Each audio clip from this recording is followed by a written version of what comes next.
Every single morning, millions of people do something within the first 30 seconds of waking up that quietly damages their heart, and most of them have no idea they're doing it. Cardiologists have been sounding the alarm on this for years, and yet it keeps happening.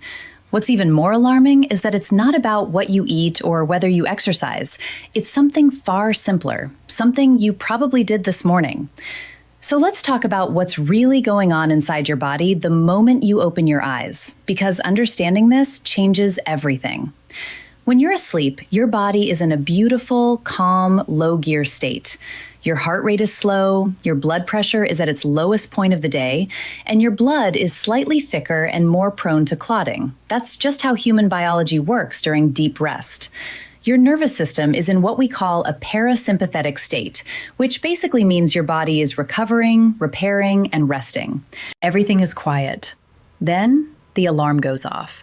And what do most people do? They bolt upright. They grab their phone immediately. They sit up fast, swing their legs off the bed, and within 25 to 30 seconds, they're already scrolling through emails, news headlines, or social media. Some people literally get up and rush straight to the bathroom or kitchen without giving their body even a moment to adjust.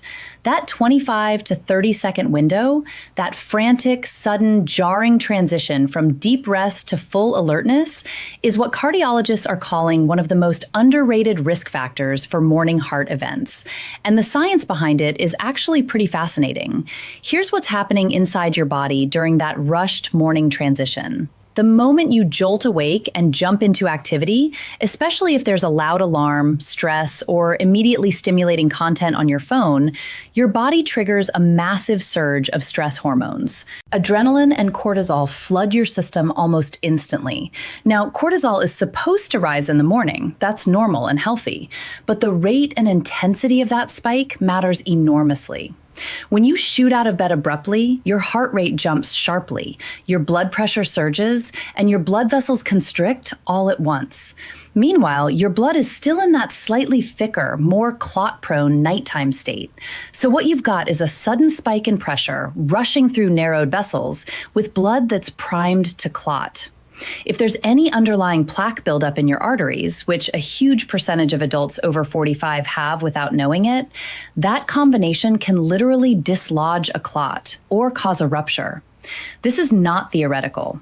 Research has consistently shown that heart attacks, strokes, and sudden cardiac events peak between 6 and 10 in the morning.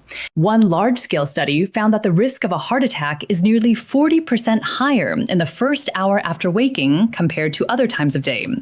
Cardiologists believe this morning vulnerability window is significantly influenced by how abruptly we transition out of sleep. Now, there's another layer to this that doesn't get talked about enough, and that's what you reach for in the first 30 seconds. Millions of people grab their phone before they even take a proper breath. And what happens the moment you start scrolling?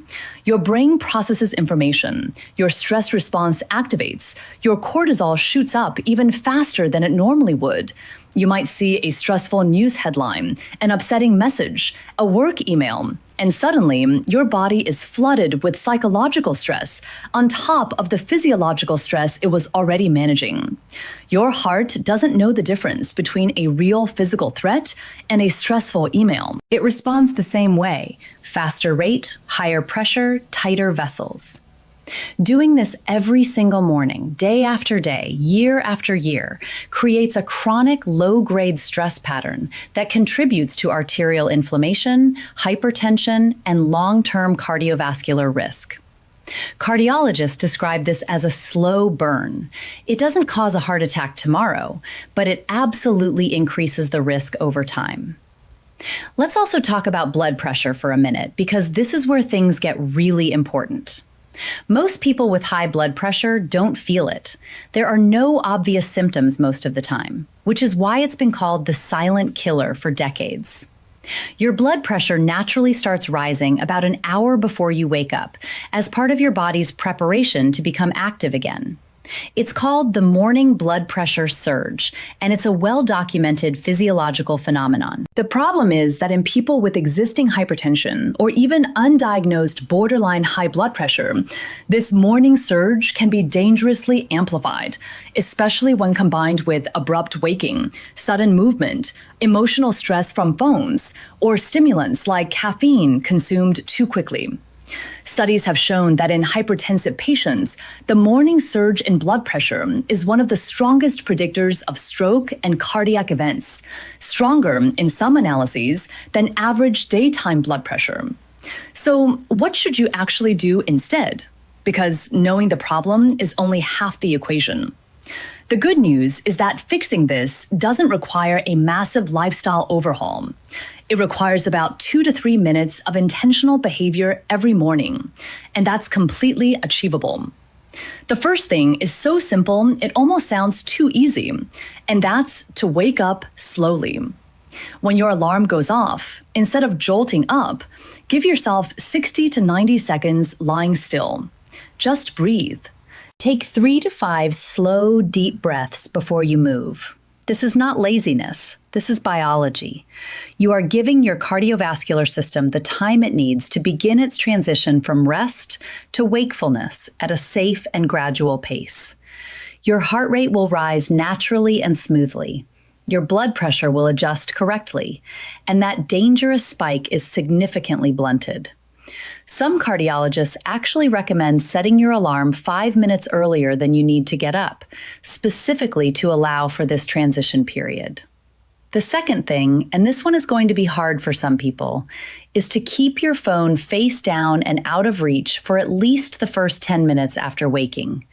Not because phones are evil, but because your cardiovascular system is in a vulnerable state the moment you wake up, and flooding your brain with stimulating, stressful, or emotionally activating content right then creates a physiological stress response at the worst possible time. Replace those first few minutes with something calm, stretching gently in bed, drinking a glass of water, looking out a window, or just sitting quietly. This is not wasted time. This is one of the most heart-protective habits you can build. The third tip is about hydration, and it's more important than most people realize.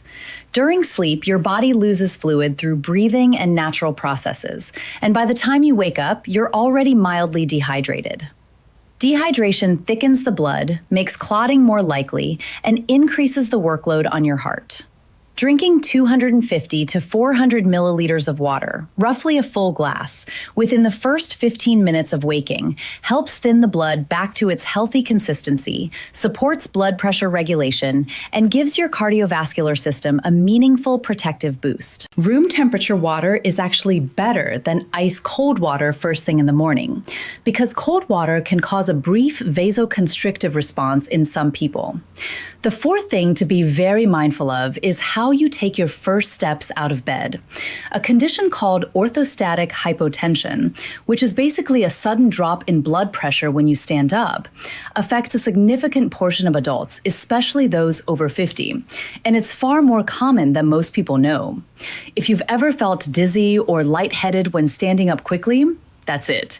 When you stand up too fast, especially after lying still for hours, blood pools temporarily in your lower body and your heart scrambles to compensate. In healthy people, this self-corrects in seconds. But in people with heart conditions, autonomic dysfunction, or blood pressure issues, it can trigger fainting, falls, or, in rare cases, a cardiac event. The fix is simple. Sit on the edge of the bed for 20 to 30 seconds before standing. Let your body adjust. This one small pause costs you nothing and protects you significantly. The fifth tip is about your morning coffee. And before you panic, no, you don't have to give it up. But when and how you drink it matters a lot. Many people drink coffee within the first 5 to 10 minutes of waking, while cortisol is still spiking. Here's the thing. Cortisol naturally peaks around 30 to 45 minutes after waking, and caffeine works by blocking the receptors that make you feel sleepy while also stimulating adrenaline release. If you combine peak cortisol with a dose of caffeine at the exact same moment, you amplify the cardiovascular stress your body is already managing. Cardiologists and sleep researchers both suggest waiting at least 45 to 60 minutes after waking before having your first coffee. You'll also find the coffee actually works better this way because your natural cortisol has started to decline and the caffeine fills in more effectively. Now let's address some of the things people get wrong about this, because there are a few really common misconceptions floating around that could actually make things worse. The first big myth is that morning exercise is automatically dangerous for your heart. You'll sometimes see headlines that say, "Don't exercise in the morning if you have heart disease," and people take that to mean all morning movement is risky. That's not accurate. What the research actually says is that vigorous, sudden, intense exercise immediately upon waking, without warming up, without hydrating, without giving the body transition time, is where the risk lies. Moderate morning exercise after a proper transition period, some water, and a gentle warm-up is actually excellent for cardiovascular health. The key word is gradual. Go for a calm walk, do some gentle stretching, or ease into movement over 10 to 15 minutes rather than sprinting out the door the moment you roll out of bed. The second myth is that if you feel fine in the morning, you're fine. This is a dangerous assumption, particularly for people in their 40s, 50s, and beyond. Many of the people who experience morning cardiac events had no symptoms leading up to it. Arterial plaque builds silently over decades. High blood pressure often has no noticeable symptoms. The absence of pain or discomfort does not mean the absence of risk. This is why preventive habits matter so much. You're building protection before you need it, not after. The third myth is that heart attack risk in the morning only applies to older people or people who already have heart disease. While it's true that risk increases with age, research has documented morning cardiac events in people in their 30s and 40s, particularly in those with undiagnosed hypertension, high cholesterol, obesity, or high stress levels. The morning vulnerability window is a universal human biological phenomenon. The degree of risk varies based on individual health factors, but the underlying physiology affects everyone. There's one more piece of this that ties everything together, and that's the role of sleep quality itself. If you're waking up already stressed, already exhausted, already in a state of low-grade fight or flight because your sleep was poor, fragmented, or too short, your morning cardiovascular transition is going to be significantly more volatile. Poor sleep elevates baseline cortisol, increases inflammation, makes blood pressure harder to regulate, and reduces your heart rate variability, which is one of the most sensitive indicators of cardiovascular resilience. So while the morning habits we've talked about are crucial, the foundation underneath them is good sleep. If your sleep is consistently poor, that conversation is worth having with your doctor, because it's not just about feeling tired, it has real cardiovascular consequences. The sixth practical habit, and this one is incredibly underused, is morning light exposure within the first 30 minutes of waking. Getting natural sunlight in your eyes shortly after waking helps regulate your circadian rhythm, properly times your cortisol curve, and helps calibrate your body's transition to wakefulness in a much more controlled, natural way. Even on a cloudy day, outdoor light is dramatically brighter than indoor lighting. Just 5 to 10 minutes near a window or outside can meaningfully shift your morning hormonal pattern in a heart-healthier direction. It also improves sleep quality the following night, creating a positive cycle. And finally, breathing. Deliberate, slow, deep breathing in the first few minutes after waking has measurable cardiovascular effects. It activates the parasympathetic nervous system, which counteracts the morning stress surge. It lowers heart rate. It reduces blood pressure. It gives your body the signal that the transition is happening gently, not urgently. A simple pattern that works well is inhaling for 4 counts, holding for 4 counts, and exhaling for 6 to 8 counts. Doing this for just 2 or 3 minutes while still lying in bed or sitting on the edge of your mattress can meaningfully reduce the cardiovascular stress of waking up. It costs nothing and takes almost no time. These are not abstract wellness suggestions. These are practical, science-backed behaviors that directly address the biology of your most vulnerable cardiovascular window of the day, the first 30 minutes after waking. And the cumulative effect of doing them consistently over weeks and months is genuinely significant. You're not just protecting yourself from a single morning event. You're training your cardiovascular system to handle the waking transition more smoothly every single day for the rest of your life. Now, everything we've covered today is meant to be educational and informative, but your health is personal, and no video can replace a real conversation with your doctor. If you have known heart disease, high blood pressure, diabetes, or a family history of cardiac events, please speak with your cardiologist or physician about your specific morning routine. They can give you personalized guidance based on your health history, your medications, and your individual risk profile. And if you haven't had your blood pressure or cholesterol checked recently, that's a conversation worth having sooner rather than later. If this video made you think differently about your mornings, even a little, hit that like button because it genuinely helps this information reach more people who need it. Subscribe if you haven't already, because every week we go deep on the health topics that actually matter for your heart, your energy, and your long-term well-being. Drop a comment below and let me know, what does your current morning routine look like? Are you a phone first thing person, or have you already been doing some of these things? And the next video, you are not going to want to miss it.